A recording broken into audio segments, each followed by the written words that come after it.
Researcher की एक team को ग्रेट वॉल ऑफ चाइना के बराबर से लकड़ी के चंद पीसेस मिले। हैरानकुन बात सिर्फ ये नहीं थी कि ये लकड़ी के पीसेस 2000 साल पुराने थे, बल्कि हैरानी की बात यह थी कि इन पर चाइनीज लैंग्वेज में कुछ साफ साफ लिखा हुआ था। चाइनीज ट्रांसलेटर की मदद से जब इसको ट्रांसलेट करवाया गया तो रिसर्चर की सारी टीम हैरान रह गई। नाजरीन, चाइना की कैपिटल बीजिंग के बाहर हर साल लाखों लोग यहाँ हैरान होने के लिए आते हैं, क्योंकि ये है ग्रेट वॉल ऑफ चाइना और इंसान का ये बनाया हुआ सबसे बड़ा स्ट्रक्चर माना जाता है। ये वॉल इतनी बड़ी है कि इसको एक साथ देखने के लिए ना ही कोई ड्रोन काम आ सकता है और ना ही किसी प्लेन से इसको देखा जा सकता है, बल्कि पूरी वॉल को एक साथ देखने का सिर्फ एक ही तरीका है और वो है ज़मीन से 500 किलोमीटर दूर आउटर स्पेस में घूमने वाली सैटेलाइट, जहां से इसकी फ़ोटो कैप्चर की जा सकती है।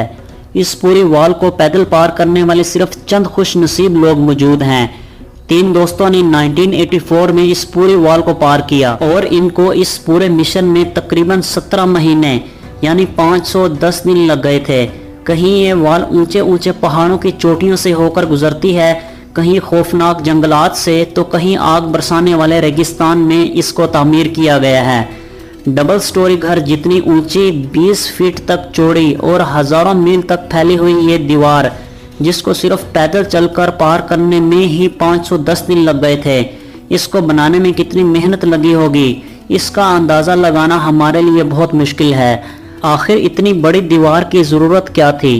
बीजिंग से 100 किलोमीटर दूर जिन शेंगलिंग के पहाड़ों में ग्रेट वॉल का वो पोर्शन गुजरता है जो बिल्कुल ओरिजिनल हालत में मौजूद है, यानी इस मकाम पर यह वॉल अभी तक वैसी ही है जैसा इसको कई सदियों पहले बनाया गया था। सैटेलाइट डाटा के मुताबिक जिन शेंगलिंग से यह वॉल इंतहाई ऊंचे पहाड़ों के ऊपर से होकर गुजरती है और हर 100 फीट के बाद इस पर बड़े बड़े वॉच टावर्स मौजूद हैं।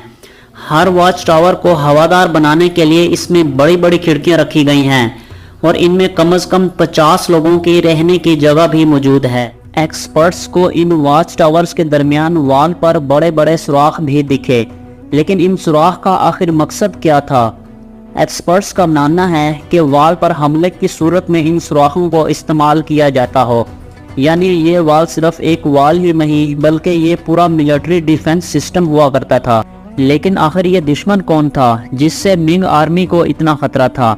सैटेलाइट डाटा से मालूम पड़ा कि इस वॉल के नॉर्थ में घने जंगल हैं जहां पर उस दौर में मंगोल रहते थे। कई सदियों से ये मंगोल चाइना में आकर लूट मार करते और यहाँ की बस्तियों को आग लगा देते थे। हर आए दिन मंगोलों की लूट मार की वजह से चाइना के लोग बहुत ज़्यादा परेशान आ चुके थे और इसी वजह से मिंग्स ने यहाँ पर एक वॉल खड़ी कर दी ताकि मंगोल चाइना के अंदर दाखिल ना हो सकें, क्योंकि इस वॉल का काफ़ी तर हिस्सा ऐसे मकामात पर बना हुआ है जहां पर इंसान का जाना ही काफ़ी मुश्किल है।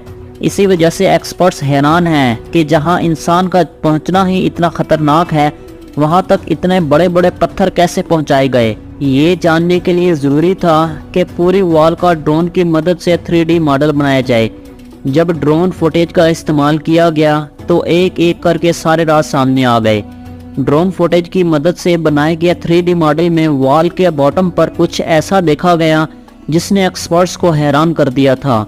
ये देखा गया कि वॉल के बॉटम पर सीक्रेट्स दरवाजे भी रखे गए थे। ऐसा मालूम होता था कि ये दरवाजे किसी खास मिशन के लिए बनाए गए हों। एक्सपर्ट्स को अब ये चीज़ समझ नहीं आ रही थी कि अगर ये वॉल मंगोलों से बचने के लिए बनाई गई थी तो इसमें ये दरवाजे क्यों रखे गए थे।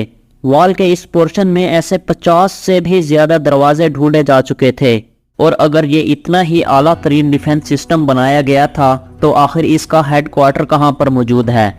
एक्सपर्ट्स ने सैटेलाइट डाटा से जब वॉल को चेक किया तो ये वॉल ईस्टर्न चाइना से ऊंचे तरीन पहाड़ों से होकर चाइना के गोबी डेजर्ट तक फैली हुई थी। ये पूरी वॉल मिंग डायनेस्टी ने 650 साल पहले बनाई थी, जिसकी लंबाई जानकर यकीनन आप हैरान रह जाएंगे। जी हाँ, इस वॉल की लंबाई 8850 किलोमीटर नोट की गई है, यानी ये डिस्टेंस इतना ही बनता है जितना न्यू दिल्ली से मुंबई तक या फिर लाहौर से कराची तक के पूरे 7 चक्कर लगाए जाएं। ग्रेट वॉल ऑफ चाइना का एक हिस्सा तो समंदर में ख़त्म होता है, जबकि इसका स्टार्टिंग पॉइंट गोबी डेजर्ट में मौजूद है, जहां पर एक आलीशान किला बना हुआ है। अभी तक एक्सपर्ट्स को सिर्फ यही लग रहा था कि ये वॉल गोबी डेजर्ट्स में आकर ख़त्म हो जाती है, लेकिन फिर सैटेलाइट से कुछ ऐसी फ़ोटोज़ कैप्चर की गई जिसने सारी रिसर्च टीम को हैरान कर दिया। सैटेलाइट इमेज से नोटिस किया गया कि एक टूटी फूटी दीवार यहाँ से आगे कंटिन्यू हो रही है। देखने में ये दीवार ग्रेट वॉल ऑफ चाइना से काफ़ी पुरानी लगती है और इसका काफ़ी तर हिस्सा वक्त के साथ साथ ख़त्म हो चुका है। किले से तकरीबन 250 किलोमीटर दूर डेजर्ट के अंदर जब इस वॉल का मुआयना किया गया तो ये कन्फर्म हो गया कि ये वॉल मिंग डायनेस्टी की बनाई गई वॉल से काफ़ी ज़्यादा पुरानी है। हैरत अंगेज़ तौर पर इस पुरानी वॉल के साथ रिसर्चर को लकड़ी के चंद पीसेस भी मिले जिन पर चाइनीज़ लैंग्वेज में कुछ लिखा हुआ था। ये लकड़ी के टुकड़े 2000 साल से भी पुराने थे, जो काफ़ी अच्छी तरह प्रिजर्व थे और इनकी लिखाई वाज़े तौर पर पढ़ी जा सकती थी। जब चाइनीज़ एक्सपर्ट्स को ये पढ़ाया गया तो मालूम पड़ा कि ये लकड़ी के टुकड़े किसी मिलिट्री कमांडर के थे, जिस पर कुछ इंस्ट्रक्शन लिखी हुई थी। इन पर लिखा हुआ था कि जब हंस हमले के लिए आए तो सारे वाच टावर्स पर फ्लैग लहराए जाएं और रात के वक्त हमला हो तो वाच टावर्स पर आग लगाई जाए। हंस 2200 साल पहले इन इलाकों में राज करते थे। एक्सपर्ट्स के मुताबिक इस पुरानी वॉल की लंबाई 12,000 किलोमीटर है, जो मिंग डायनेस्टी की बनाई गई वॉल से भी काफ़ी ज़्यादा बड़ी है। यानी अगर चाइना की तमाम वॉल्स को जोड़ दिया जाए तो इनकी लंबाई 21,000 किलोमीटर बनती है। अफसोस के साथ आपको ये भी बताते चलें कि सिर्फ मिंग डायनेस्टी की वॉल को बनाने में तकरीबन 4 लाख लोग अपनी जानें गंवा बैठे थे। ये माना जाता है कि जिन लोगों से ये दीवार बनवाई जाती थी इनसे ज़ोर ज़बरदस्ती सज़ा के तौर पर काम करवाया जाता था। कई का तो ये भी मानना है कि मरने वालों को इसी वॉल में दफन कर दिया जाता था।